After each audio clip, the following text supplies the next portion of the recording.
इसका नाम गणेशाराम जाट सेवा समिति श्री साबराम जी गोदारा ने इसकी नींव रखी 2015 के अंदर। तारबंदी कर करके उन पशुओं को वहाँ रखा। उसके बाद राजस्थान सरकार से गौशाला को अनुदान मिलना शुरू हुआ और धीरे धीरे विकास करना गौशाला ने प्रारंभ किया। जब गर्मियों में बंदी आती थी तो हमारे पास सतवीर सिंह जी की ढाणी है, तो उनके पास एक डिग्गी बनी हुई थी। तो उन्होंने हमेशा हमें ऑफर दिया भी जब भी पशुओं के लिए आपको पानी की आवश्यकता हो तो मेरी डिग्गी से आप ट्यूबवेल से टैंकर से जैसा मर्जी पानी ले सकते हो। तो हम वहाँ से पानी लाते थे। कुछ हम नमस्कार, रॉयल पत्रिका में आपका स्वागत है। मैं हूं आपके साथ निशांत सत्राना। लगातार हम ग्राउंड की खबरों से आपको व्यक्तिगत रूबरू करवाते हैं, हालात जानते हैं, खबरों के पीछे का रीज़न क्या होता है। खबर चलाने का मतलब खबर दिखाना नहीं होता और खबर चलाने का मतलब ये नहीं होता कि ग्राउंड पे क्या हो रहा है। आज हम एक ऐसी खबर पे लेके आए हैं जो रिटायर एक सर्विस से होकर एक आज गौ माता की सेवा करने का सौभाग्य मिला है, और वो किस तरीके की परिस्थितियों में मिला है, किस तरीके ग्रामीणों का सहयोग रहा, बात करेंगे आज गौशाला के जो अध्यक्ष हैं विक्रम जी बादू। 1 साल का कार्यकाल हो चुका है। आज इनकी स्पेशल ग्राउंड रिपोर्ट पे आए हैं, किस तरीके से संचालित हो रही है गौशाला और क्या कुछ प्रमुख समस्याएं हैं जो इन्होंने निस्तारण करवाई है और आगे का क्या कुछ विशेष प्रोग्राम चलेगा। सबसे पहले तो सर बादू साहब नमस्कार। नमस्कार जी, नमस्कार। सबसे पहले बादू साहब आपका पूरा मैं परिचय जानना चाहूँगा। मैं विक्रम बादू HM मिडिल स्कूल से रिटायर 2022 में हुआ। रिटायर होने के बाद ग्रामीण जनता ने इकट्ठा होकर के मुझे कहा कि हमारे गांव की गौशाला आप लोग संभालिए। तो मैंने इसका अध्यक्ष पद अप्रैल 2023 में इसका पद संभाला। तो उस नहीं सर, पहला सवाल मेरा आपसे ये रहेगा, जो पूरा गौशाला का क्या कुछ नाम है और ये कब से संचालित है? इसका नाम गणेशाराम जाट सेवा समिति श्री साबराम जी गोदारा ने इसकी नींव रखी 2015 के अंदर। जी। पशु पहले किसानों को बहुत परेशान करते थे, खेतों में जाते थे और किसान उनका पीछा करते थे। तो इन्होंने ग्रामीणों ने मिल करके सब ने मोकमाड़ा ग्राम पंचायत के लोगों ने कि हम एक गौशाला बनाएं जिसके अंदर हम पशुओं को रख करके उनकी सेवा कर सके, तो जिससे पशुओं का भी भला हो और किसान को भी परेशानियों से मुक्ति मिले। तो 2015 में इसकी नींव रखी गई और इसका प्रथम अध्यक्ष थे श्री हरि सिंह जी गोदारा, और उन्होंने अपनी ज़मीन खुद की दान दे करके और इस गौशाला का शुभ मुहूर्त किया। जी।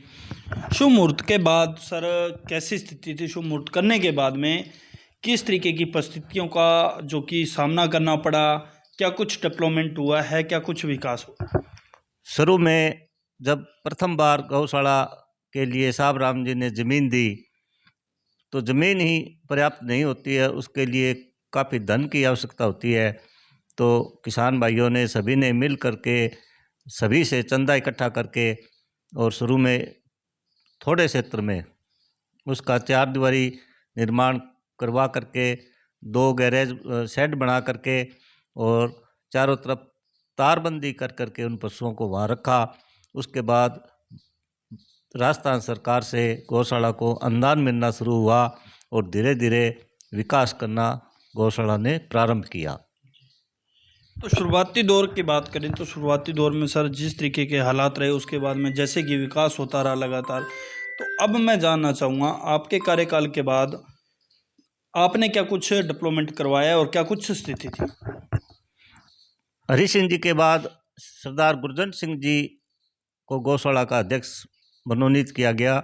उन्होंने साबराम जी की कुछ ज़मीन और पड़ी थी उसी मरबा में, तो जगह की बहुत कमी थी, तो उन्होंने वो ज़मीन खरीदी चंदा करके, सुसाइड बनवाया। और उसके बाद पिछले वर्ष उन्होंने बाहर ऑस्ट्रेलिया जाना था, इसलिए मैं रिटायरमेंट हुआ। तो उन्होंने कहा गुरुजी आप इसको संचालित करो और आप इस अध्यक्ष पद पर विराजमान रहो। तो उन्होंने ग्रामीण वासियों ने मुझे ये दायित्व सौंपा। उसके बाद मैंने पशुओं की समस्याओं का अध्ययन किया, भी पशुओं को किस चीज़ की ज़्यादा आवश्यकता है। तो मैंने चार दीवारी की सबसे पहले आवश्यकता थी। ग्रामीण लोग कोई भी गुड़ वगैरह जाली के अंदर से डालते थे तो सारे पशु 400 450 जितने पशु होते थे वो वहाँ भाग कर आते थे, छोटे पशु कुचल जाते थे। तो मैंने कहा चार दीवारी होनी चाहिए कि बाहर से कोई इनको कुछ चीज़ नहीं डाले। तो मैंने चार दीवारी का निर्माण करवाया।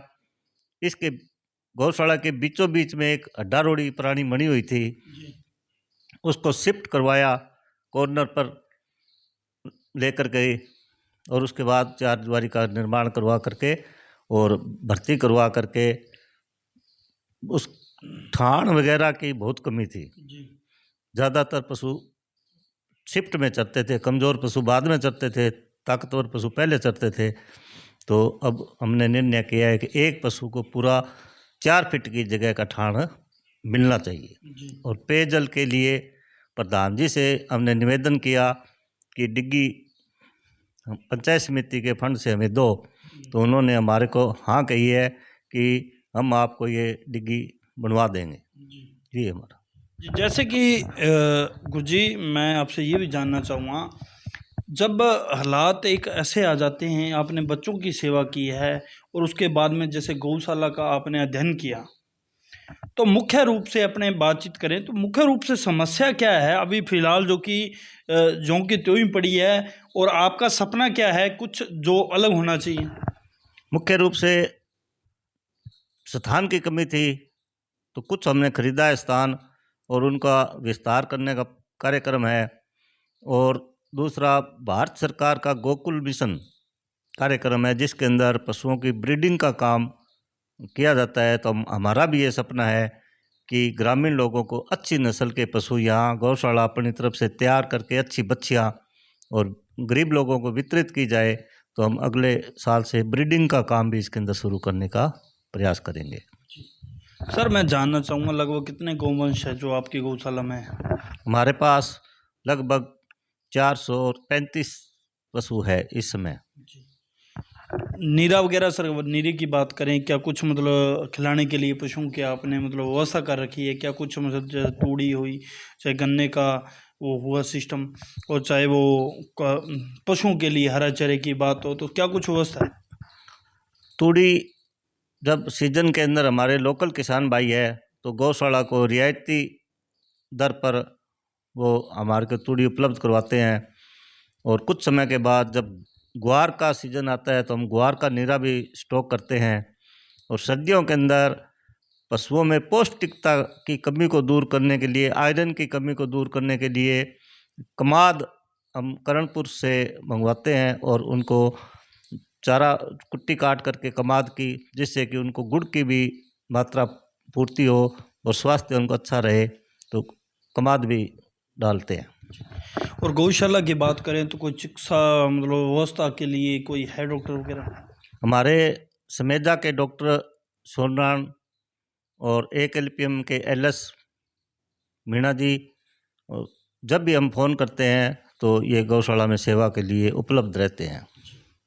ये लंपिक जैसी बीमारियां आना, उसके बाद में पशुओं को कहीं ना कहीं जैसे मौत के घाट देखना, ऐसी स्थितियां भी आ जाती हैं कई बार, तो उनके लिए जैसे मान लो ऐसी स्थितियां आती है तो क्या व्यवस्था होनी चाहिए और कैसी व्यवस्था थी आपकी गौशाला में? अभी तो हमारे पास स्थान का बहुत अभाव था, बिल्डिंगों की कमी थी। अब आगे हमने इसके लिए एक आईसीयू रूम, 50 का एक आईसीयू रूम जिसके ऊपर चारों तरफ जाली लगी हुई होगी, आईसीयू रूम बनाएंगे। और जो बीमार पशु होगा उनको क्वारंटाइन अलग रखने का भी एक हम बड़ा अलग निश्चित करेंगे। और पशुओं को एज के हिसाब से डिवाइड करके, डिवाइडर लगवा करके एज के हिसाब से रखने का प्रयास करेंगे, जिससे जवान बच्चियाँ हिफर अलग हो, बूढ़े बुजुर्ग पशु अलग हो और छोटे बच्चे बच्चियाँ अलग हो, बीमार और दूसरे पशु अलग बाड़े में रहे। तो सर जैसे कि पेयजल की समस्या आ जाती है, 60-70 दिन की बंदी भी आ जाती है, तो उसमें कहीं ना कहीं जो नीचे का पानी पशुओं को मिलता है उससे नुकसान भी है पशुओं का, तो मतलब उचित व्यवस्था के लिए क्या कुछ सुचारू रूप से आपकी व्यवस्था है, क्या कुछ व्यवस्था करने वाले हो? पहले जब गर्मियों में बंदी आती थी तो हमारे पास सतवीर सिंह जी की ढाणी है, तो उनके पास एक डिग्गी बनी हुई थी। तो उन्होंने हमेशा हमें ऑफर दिया भी जब भी पशुओं के लिए आपको पानी की आवश्यकता हो तो मेरी डिग्गी से आप ट्यूबवेल से टैंकर से जैसा मर्जी पानी ले सकते हो। तो हम वहाँ से पानी लाते थे, कुछ हम पताल का पानी उसके अंदर मिक्स करके पशुओं को पिलाते थे। परंतु अब अगले सीजन में प्रधान जी ने हमें ये वादा किया है कि हम आपको डिग्गी का पैसा देंगे और आप डिग्गी बनवा लेना। और जो पशु मान लो सर कोई एक्सीडेंट वगैरह आ जाता है या मतलब कोई ऐसा मामला आ जाता है, तो आप लगभग आपकी सीमा क्या है, सीमा मतलब कितनी दूरी पे आप पशु लेके आते हो? वो तो हमारे पास अभी तक व्यवस्था है नहीं। आगामी वर्ष में आईसीयू रूम बनाएंगे, अलग बीमार पशुओं का एक बाड़ा बनाएंगे और एक हमारे पास छोटा टैंकर है, गाड़ी है, उससे हम अब हमारी ग्राम पंचायत के जो पशु होंगे उनके हम वहाँ देखभाल करेंगे। भामाशाहों की सख्त ज़रूर होती है सर, भामाशाहों का जो कि योगदान है ज़रूरी है, मतलब ज़रूरी कह सकते हैं। तो कैसा योगदान मिलता है आपकी मतलब ग्राम पंचायत के स्तर पे? भामाशाह किस तरीके का मतलब भूमिका दिखाते हैं? भामाशाह जब सीजन आता है आड़ी का तो पूरी ग्राम पंचायत में अलग अलग गांवों में हम टोली बना देते हैं, नॉमिनेट कर देते हैं व्यक्ति 5-6 लोगों का कि वो अपने अपने गांव से हमें चंदा इकट्ठा करके या दाना जो भी चीज़ होती है इकट्ठा करके हमारी गौशाला को पहुंचा देते हैं। गौशाला की कमेटी की बात करें तो किस तरीके से चल रही है कमेटी का, किस तरीके से योगदान आ रहा है? कमेटी हमारी 11-12 आदमियों की कमेटी है जो वर्किंग कमेटी है, और उसके बाद प्रत्येक ग्रामीण हमारी समिति का सदस्य है। तो कमेटी की हम 1 महीने में 1 मीटिंग बुलाते हैं और सर्वसम्मति से जो भी बात हमारी गौशाला के उत्थान के लिए होती है वो हम प्रयास करते हैं। अब आगे अगले वर्ष में कार्यालय एक बनाने की जिसके बहुत कमी है कि लोग बाग बैठ करके जहाँ मीटिंग कर सके, गर्मियों में बैठ सके, और एक जो चूरी वगैरह का स्टोरेज के लिए हमारे को एक गोदाम छोटा चाहिए वो बनाने का, और आगे एक गांव वालों का ज़्यादा इसमें है कि एक कृष्ण जी का मंदिर भी इसके अंदर होना चाहिए जिससे कि महिलाओं की इसके अंदर भागीदारी बढ़ सके। ये हमारा प्रयास है जी। अब सपना क्या है गुरु जी, जब मरने से पहले और दूसरा बात की जाए तो मरने से पहले एक सपना होता है कि अगर अपने सेवा का मौका मिला तो अपने को ये प्रमुख सपना है अपना ये करवाना चाहिए। और सपना क्या था, आपकी थीम क्या थी, मतलब मुख्य रूप से एक सपने की थीम क्या थी? मेरी ब्रीडिंग की थीम थी कि ग्रामीण लोगों को, गरीब लोगों को अच्छी से अच्छी नस्ल की बच्ची यहाँ गौशाला में तैयार करके गाँवों को या तो निःशुल्क या मिनिमम कॉस्ट जो उसकी लागत मूल्य के ऊपर ग्रामीण लोगों को, गरीब लोगों को बांटना, ये मेरा सपना है। अब निजी आय की बात करें तो सर कोई गौशाला की निजी आय के लिए है कोई संसाधन? निजी आय का फिलहाल गौशाला के पास कोई साधन नहीं है, दान से ही या सरकार के अनुदान से ही गौशाला के खर्चे निकलते हैं। अब तमाम लोगों से क्या कुछ अपील करना चाहोगे गौशाला को लेकर और क्या कुछ कहना चाहोगे?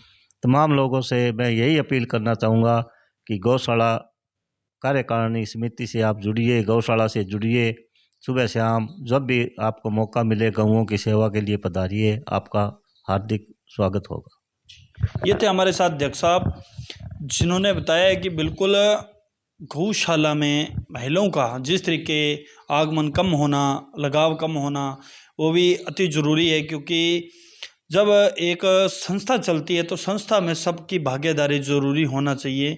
और जिस तरीके से गुरुजों ने अपने सपनों के बारे में विस्तार रूप से चर्चा की तो आप तमाम लोगों ने सुना। हमारी भी लोगों से ये अपील है कि जितनी भी गौशाला संचालित है तमाम भामाशाह उसमें अपना योगदान ज़रूर देवें।